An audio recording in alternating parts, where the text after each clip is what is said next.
current news podcast. With Elu and Jesse. Yes. This case, wow, this one really got to me.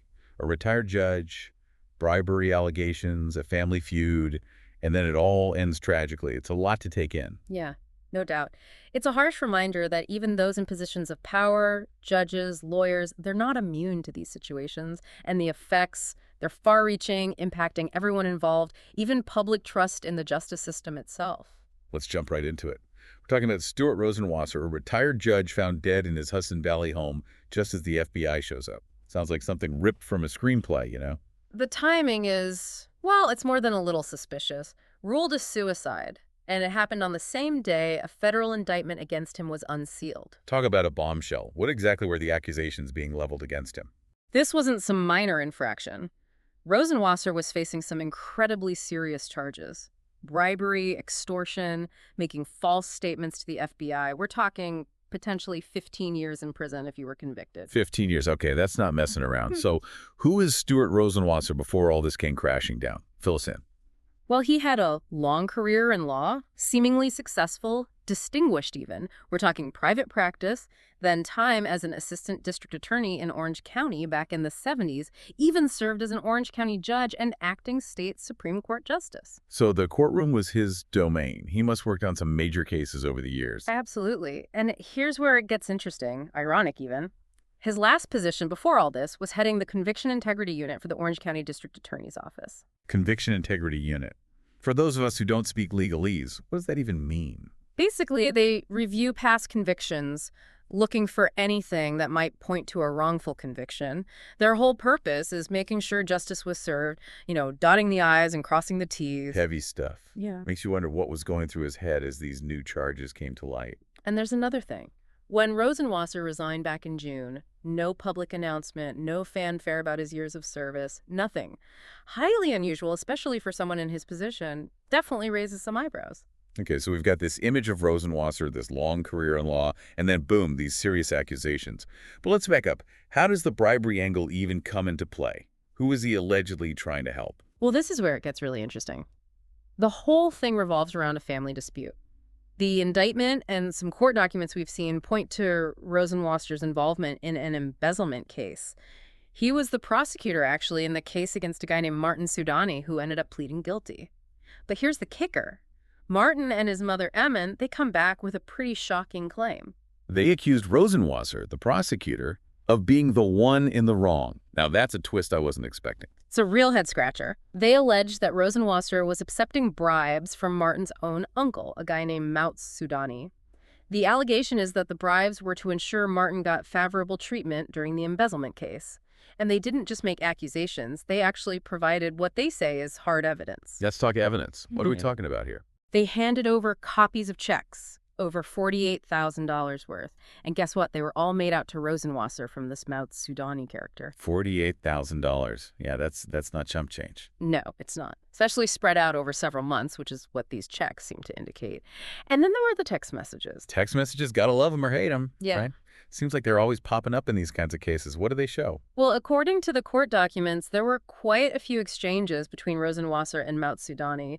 And some of what they're saying, oh, well, let's just say it seems pretty incriminating. Like in one exchange, Mout'z suggests that Rosenwasser will be extremely more than happy with how the case is resolved. Yeah, I don't think you need to read between the lines too much on that one. So we've got this tangled family drama, allegations of major theft, and now bribery charges. Tell me more about this Soudani family. They sound like they're straight out of a reality TV show. It's a mess, that's for sure. It seems like this Mout'z Soudani, the uncle, he was a restaurant owner, businessman, and he accused his own sister, Eman, and his nephew, Martin, of stealing almost $2 million from him. Whoa, $2 million. What was going on in that family? It's not totally clear from the documents. There are claims of theft, some shady cryptocurrency investments by the nephew, and even allegations of sexual abuse being thrown around. Hold on. Sexual abuse allegations. This just keeps getting deeper and deeper. Yeah, and it's important to point out that those abuse allegations came from Eman, the sister. She accused her brother Mout'z in a separate lawsuit. He's denied the allegations, of course. Man, what a tangled web. You have this family situation that's already complicated, and then Rosenwasser, the prosecutor, in the middle of it all. It's a recipe for disaster. Exactly. And the really sad part is With Rosenwasser gone, we may never get to hear his side of the story, his perspective on everything that went down. It's just, well, it's incredibly sad all around. And with Rosenwasser gone, what happens to everything else? The cases he worked on, that possibility of conflict of interest, how can anyone be sure justice was really served?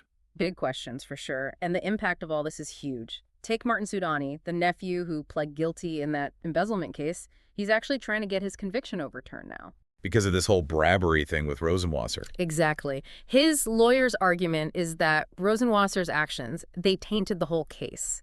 And it makes you think, if a prosecutor's potentially taking money from one side, can you really say they were impartial? It calls the whole thing into question. Throws a real wrench in the works. Right. And it goes beyond just the Soudani case. The Orange County District Attorney's Office, they're now in the position of having to review other cases Rosenwasser handled, see if there was any other I misconduct. haven't found anything yet. They say no, not so far, but the investigation's still ongoing.